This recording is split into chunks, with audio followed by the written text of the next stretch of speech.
Então, vamos começar a resolução da prova de 2018 de Argelino 2. A questão 1 é uma questão teórica. Então, a respeito das afirmações, vou ler uma a uma. 1. Existe um operador linear T de P4 a P4, tal que quer de T igual a imagem de T. Bom, então, só uma observação.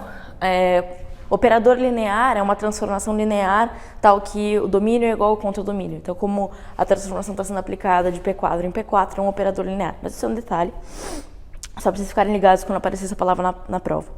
O que acontece? Tal que quer de T igual a imagem de T. Tudo bem.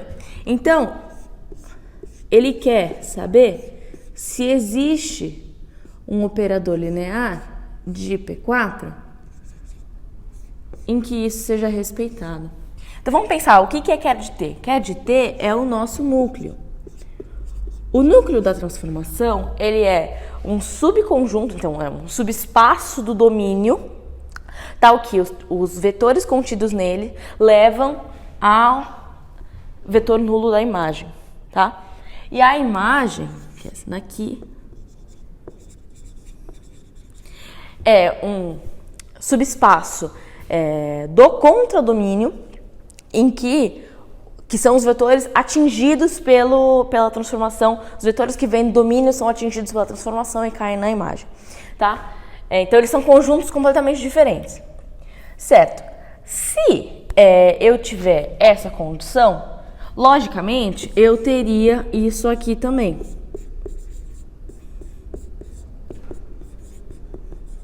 Porque eles são conjuntos iguais, eles têm dimensões iguais. Ok. Agora, a gente precisa lembrar disso daqui. É de T mais...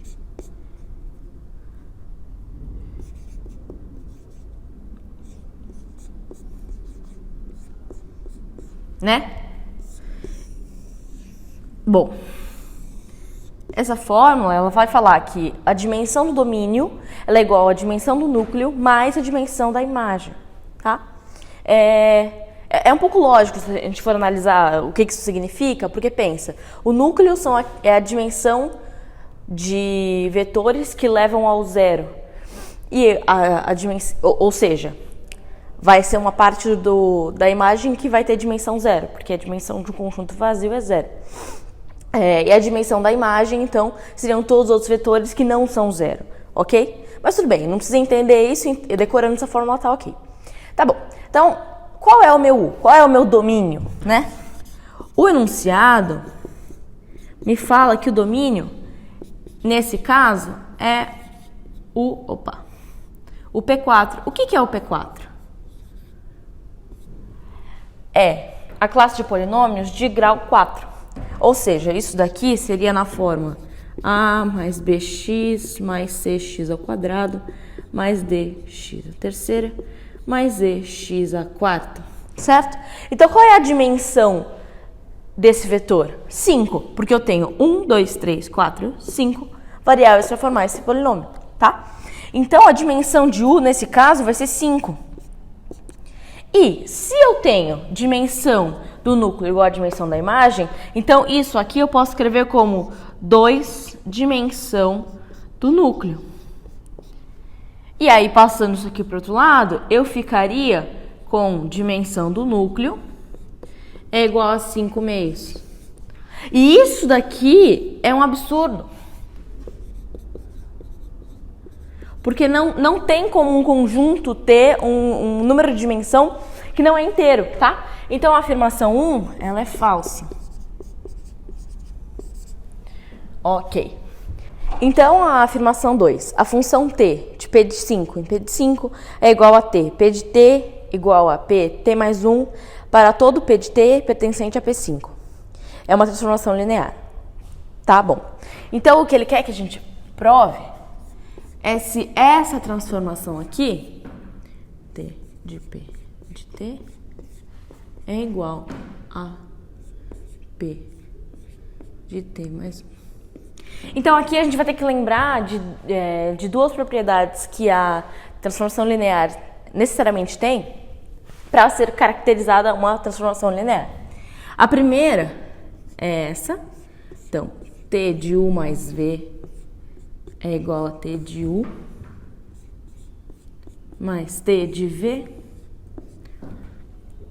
E a segunda, T de lambda U é igual a lambda de TU. E aí, se você for lembrar das propriedades de funções que você aprende lá, quando você está começando a ver funções no ensino médio, no ensino fundamental, enfim, você viu alguma coisa parecida com isso, né? E aí a gente tem que lembrar que a gente está trabalhando com polinômios, né? Porque o espaço, meu domínio e o meu contradomínio, é um espaço vetorial de polinômios. Então, basicamente, eu estou falando de funções.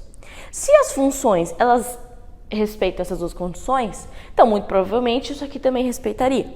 Então, eu vou só provar algebricamente que elas realmente funcionam. Mas, pensa, ó, um polinômio t mais um polinômio q é igual a polinômio de t mais 1 mais q de t mais 1. Eu acho que é intuitivo entender que isso aqui é verdadeiro, né? Vamos pensar que P de T seja igual a, sei lá, X e Q de T, aliás, X não, né? T. T e Q de T seja igual a T mais 1. Então, eu teria T de P mais T, isso aqui daria 2T mais 1, que, aplicando a transformação, né? Isso aqui fica 2T mais 1 mais 1, 2T mais 2. Enquanto, se eu vir por essa via, eu ficaria com P de T mais 1 é T mais 1, Q de T mais 1 é T mais 1 mais 1. Ah, aqui eu coloquei errado, aqui é 3. Aqui é 2 mais 1, 3. Então, isso aqui também fica 2T mais 3, certo? As duas são iguais. Né? A segunda propriedade seria a de multiplicação. Então, eu teria T de lambda P de T igual a lambda P de T mais 1. Tá bom. Então, vamos continuar com sendo P de T igual a T. E aí, isso aqui seria a transformação de lambda T, o que dá lambda T mais 1. E aqui fica lambda T mais 1 da mesma forma. Eu deixei a lousa assim um pouco mais organizada, mas é porque eu só estava provando isso aqui. Então, isso aqui é verdadeiro. E agora eu vou apagar esse canto para falar da afirmação 3. Então, aqui eu já tenho que 1 é falsa, 2 é verdadeiro. Tá bom. A terceira afirmação é: se E e F são espaços vetoriais de dimensão finita e T de E em F é uma transformação linear, então T é injetora C e somente C, dimensão de E, for menor que dimensão de F. Tá bom. Ok. O que é uma transformação ser injetora? Vamos começar por aí. Injetora é aquela transformação em que cada ponto da imagem, cada ponto do domínio, vai corresponder a um único ponto na imagem, tá? Então, eu tenho a seguinte propriedade não, definição, né? Se f de x1 é igual a f de x2, ou seja, se dois pontos na imagem são iguais, então, e inclusive vale a volta, tá? x1 é igual a x2, certo? Então, para dois pontos na imagem serem iguais, os pontos no domínio são iguais. Ok. Falando agora de transformações lineares somente, qual a conclusão direta que a gente consegue ter? Que o núcleo, ele é igual ao vetor nulo. Por quê? Necessariamente a transformação de um vetor nulo dá no vetor nulo da imagem. Isso é um fato. Agora, Eu sei que o núcleo é todos aqueles vetores do domínio que levam ao zero da imagem. Só que se isso aqui é válido, então o único vetor que pode levar ao zero da imagem é o próprio zero. Então, o núcleo de transformações injetoras é nulo. E aí eu vou ter a dimensão de T igual a zero. Tá bom. Agora, vamos pensar em relação ao domínio e ao contradomínio, né? Acho que vocês lembram dessas imagens? Quando é E e F, né? E e F. Quando estava estudando funções no começo. Vamos pensar numa seguinte situação, em que o domínio, aqui é o E, a dimensão de E seja maior do que a dimensão de F. E lembrando que é o seguinte, F tem um subconjunto denominado imagem, tá? Mas todos os pontos do domínio vão levar a pelo menos algum ponto dentro dessa imagem. Vamos supor que o meu contradomínio tenha dimensão 2, né? Então eu estou trabalhando com dimensão 3 no domínio e dimensão 2 no contradomínio. Se um ponto no domínio necessariamente leva a um ponto na imagem, como eu tenho uma dimensão menor, vai ter que acabar de 2 pontos no domínio influindo na mesma imagem. E isso aqui não corrobora com a afirmação e com a definição de função injetora. Certo? Acontece. Se a transformação ela é injetora, então necessariamente a dimensão do domínio é menor ou igual à dimensão do contradomínio, tá bom? Porque aí eu vou ter opções de bolinha para todas as minhas bolinhas no domínio, tá bom? Ok. Só que acontece, o que eu afirmei aqui? Que se T injetora, então dimensão de E é menor ou igual à dimensão de F. E isso aqui é verdade. Isso aqui é verdade. Só que você tem que analisar a construção da frase também. Por quê? Eu estou falando que se algo acontecer, então outra coisa acontece. Isso não vale a volta. Isso aqui é a mesma coisa que eu escrever, né, em termos matemáticos.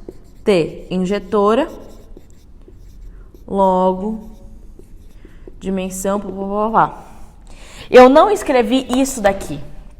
Isso aqui corresponde a C e somente C. Aqui eu escrevi C, tananã, então. Existe uma diferença muito crucial dentro da lógica matemática sobre a construção desse tipo de frase. Aqui eu estou querendo dizer que se x1 igual a x2, então f1 f de x1 igual a f de x2. E se f de x1 igual a f de x2, então x1 igual a x2 necessariamente. Aqui eu estou falando que se injetora, então dimensão de E é menor que a dimensão de f. Mas não necessariamente se a dimensão de E for menor que a dimensão de f, então tem injetora. Eu não posso dizer sobre a natureza da transformação, então se ela é injetora, sobrejetora, bijetora, etc., com base apenas na dimensão do domínio e do contradomínio, tá? Não confundam com a dimensão da imagem. Dimensão do contradomínio, dimensão da imagem são coisas diferentes, tá bom? Porque com a dimensão da imagem e com a dimensão do domínio, eu consigo dizer se a T ela é injetora. Porque pela aquela fórmula de dimensão de U é igual a dimensão de Kerr mais dimensão de imagem, eu consigo ver se a dimensão de Kerr é igual a zero. Tá? Então, na verdade, essa questão ela não era muito difícil, ela pode ser provada por termos algébricos, é só você criar dimensões e ver se ela é uma transformação. Só que eu acho importante ter esse conceito, porque isso vai cair muitas vezes, de muitas formas na prova. E se vocês não tiverem isso bem claro, é capaz que vocês errem várias questões pelo mesmo motivo, tá bom? Então, a terceira é falsa, e aí eu fico com só a segunda é verdadeira. Isso é a alternativa E.